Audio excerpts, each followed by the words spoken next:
30 steno 2022 के re examination से related एक नोटिस आप सभी का आया हुआ है। अब इनमें किन किन लोगों का आपका री एग्ज़ाम होगा। 15 तारीख में जो भी स्टूडेंट जिनका शिफ्ट 1 और शिफ्ट 2 में एग्ज़ाम था, ठीक है, तो उन सभी का दोबारा से एग्ज़ाम आपका रिकंडक्ट कराया जाएगा, ठीक है। अब डिक्टेशन टफ होगी या नहीं, क्योंकि 2017 में भी सेम इसी तरीके से री एग्जामिनेशन हुआ था।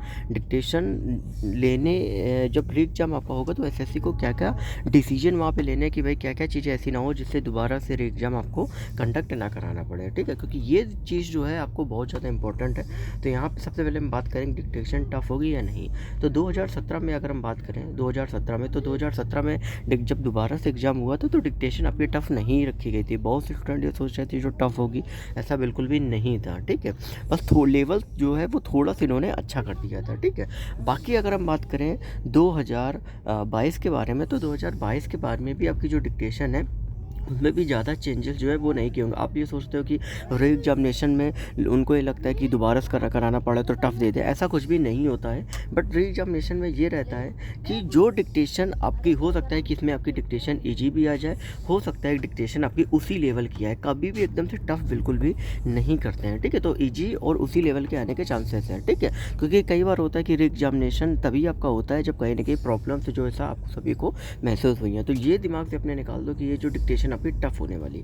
तीसरा अगर हम बात करें कि डेट आपकी कब आएगी, तो यहाँ पे जो डेट आपकी है वो जैसे ही अभी हो सकता है कि लगभग आपके मार्च के सेकंड वीक में हो सकता है रिशेड्यूल कर दिया जाए, ठीक, क्योंकि अभी सीजीएल के एग्ज़ाम्स आपके मेंस के लगे हुए हैं, तो हो सकता है होली के बाद कभी भी डेट ये दे सकते हैं, ठीक है। तो जैसे ही डेट आएगी आपको बता दिया जाएगा। चैनल को सब्सक्राइब करके बेल नोटिफिकेशन करके ऑन पे कर लो, ठीक है। साथ ही इसके बाद जो है डिक्टेशन के लिए अब ये जो पॉइंट है आपका काफ़ी ज़्यादा इंपॉर्टेंट पॉइंट है। अब क्यों इंपॉर्टेंट पॉइंट हो जाता है ये, उसका सबसे बड़ा रीज़न क्या है कि डिसीजन पहले इसमें जो जो गलती हुई वो ना करें।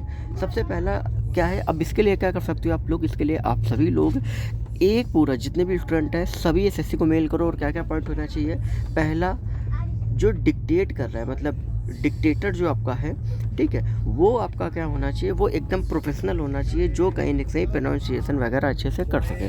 सबसे पहला आपका ये होना चाहिए। अब दूसरा आपका क्या होना चाहिए, दूसरा आपका ये होना चाहिए कि भाई जो डिक्टेटर है वो तो अच्छा होगा, फिर आपका जो स्पीकर्स हैं, ठीक है, वो हालांकि कुछ सेंटर्स पे अच्छे थे, यहाँ पे अच्छे नहीं हैं, उनको दोबारा से ये रिकॉर्डिंग जो होती है एग्ज़ाम की वो मंगाएं, दोबारा से उस चीज़ को क्या करें चेक करवाएं कि भाई स्पीकर्स वाकई में वहाँ पे वो थे, ठीक है। तीसरा क्या होता है कि कई जगह पे ये इशू सामने आया कि भाई पहले उन्होंने एक ही ट्रायल वो आपका दिया, ठीक है, उसके बाद सीधा डायरेक्ट उन्होंने चालू कर दिया। तो उन एग्ज़ाम सेंटर पर ये सारी चीज़ें जो हैं वो कहीं ना कहीं इम्प्रूव होनी चाहिए, ठीक है। तो मेन जो है वो आपका डिक्टेट कर रहा है पर्सन, ठीक है, उसको कहीं ना कहीं वो अगर सही होगा और कहीं ना कहीं स्पीकर सही होंगे तो कोई भी प्रॉब्लम जो स्टूडेंट को फेस नहीं होगी। क्योंकि कई ऐसे वर्ड होते हैं जैसे वर्ल्नरेबल हो गया, अब जैसे मैं खुद बोलने में बोल रहा हूँ, तो ये सारी चीज़ें प्रोफेशनल ही अच्छे से बोल पाएगा, तो इनको प्रोफेशनल को ही हायर करना चाहिए। इसके लिए आप जितना ज़्यादा हो सके इनकी रीजनल और जो एचक्यू की जो आपकी मेल आईडी है वहाँ पे ज़्यादा से ज़्यादा आप वो करें, क्योंकि दोबारा से अगर ऐसा ही हुआ दोबारा से सेम आपकी डिक्टेशन आएगी और फिर आपके पास कोई चांस नहीं रहेगा, क्योंकि अब एग्ज़ाम एक बार रिशेड्यूल हो चुका है। तो उसको इम्प्रूव कराने के लिए आपको ये सारी चीज़ें बहुत ज़्यादा इंपॉर्टेंट होने वाली हैं। तो ध्यान दें और ज़्यादा से ज़्यादा कोशिश करें कि आप सभी स्टूडेंट्स के मेल पहुँचे और ये चीज़ें जो है वो इम्प्रूव हो सके, क्योंकि ऐसा ना हो कि अभी 22 के बाद फिर 23 में भी ऐसा हो। तो ये चीज़ें उनको पता लगनी चाहिए एज ए फीडबैक के रूप में कि भाई वाकई में क्या जेन्युइन इशू जो है वो आप सभी का आया हुआ है। तो डिक्टेटर का इशू है उसको कहने के आपको समझ में भी आया होगा। ओके।